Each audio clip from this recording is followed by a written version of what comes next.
বিপদ দিয়ে আপনাকে অ্যালার্ম করা হয় আল্লাহর পক্ষ থেকে। আপনি চলতে পথে হোঁচট খান, আল্লাহ আপনাকে অ্যালার্ম দেন, ফিরে আসো।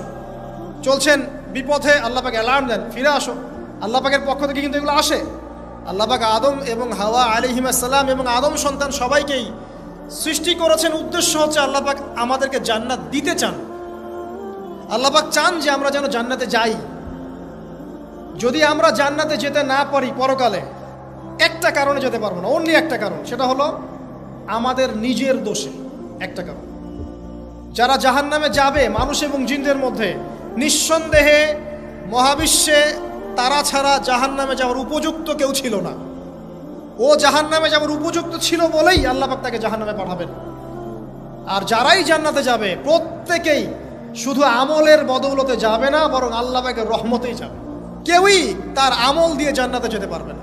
নবী সাল্লাল্লাহু আলাইহি ওয়াসাল্লাম এমন ভাষ্য বলছেন, ইল্লা আনা, আমিও না, ইল্লা বিরহমাতিল্লাহ, আমিও নয়, তবে আল্লাহ পাকের দয়া আমাকে ঘিরে ধরবে। আল্লাহ পাকের রহমত যাদের উপরে বর্ষিত হবে তারাই জান্নাতে যাবে ইনশাআল্লাহ। কে আমল দিয়ে যেতে পারবে। যত আমলই করি বলা যাবে না এই আমলের বদৌলতে জান্নাতে যেতে পারবো। আল্লাহ পাক দয়া না করলে হবে না। আল্লাহ পাক চান যে আদম সন্তান যেন জান্নাতেই যায়। এই কারণেই সৃষ্টি করা, এই কারণেই আপনার ওহীভিত্তিক গ্রন্থগুলো পাঠানো, এই কারণে নবী রাসূল পাঠানো, আলেম ওলামা সৃষ্টি করা, মানুষকে সতর্ক করা, হায়াত দেয়া, বারংবার জীবনে চলতে ফিরতে আপনাকে অ্যালার্ম করা হয়, আল্লাহর পথে ফিরে আসেন, আল্লাহর পথে ফিরে আসেন। অ্যালার্ম করা হয় না? বিপদ দিয়ে আপনাকে অ্যালার্ম করা হয় আল্লাহর পক্ষ থেকে। আপনি চলতে পথে হোঁচট খান, আল্লাহ আপনাকে অ্যালার্ম দেন, ফিরে আসো। চলছেন বিপথে, আল্লাহ পাক অ্যালার্ম দেন, ফিরে আসো। আল্লাহ পাকের পক্ষ থেকে কিন্তু এগুলো আসে।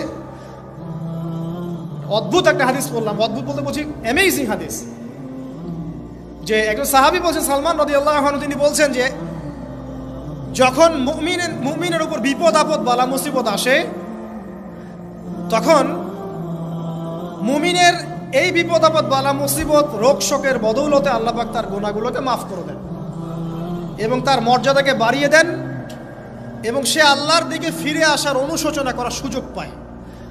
আর যখন কাফের মুশরিক বা ফাসিক মানুষকে এইসব রোগ ব্যাধি বিপদ আপদ বালা মুসিবত ঘিরে ধরে, তার দৃষ্টান্ত সেই উটের ন্যায় যে উটটাকে তার মালিক বেঁধে রেখেছে, এরপর ছেড়ে দিয়েছে। সে উটটা বুঝতেও পারলো না কেন তার মালিক তাকে বেঁধে রাখলো আর কেনই বা তাকে ছেড়ে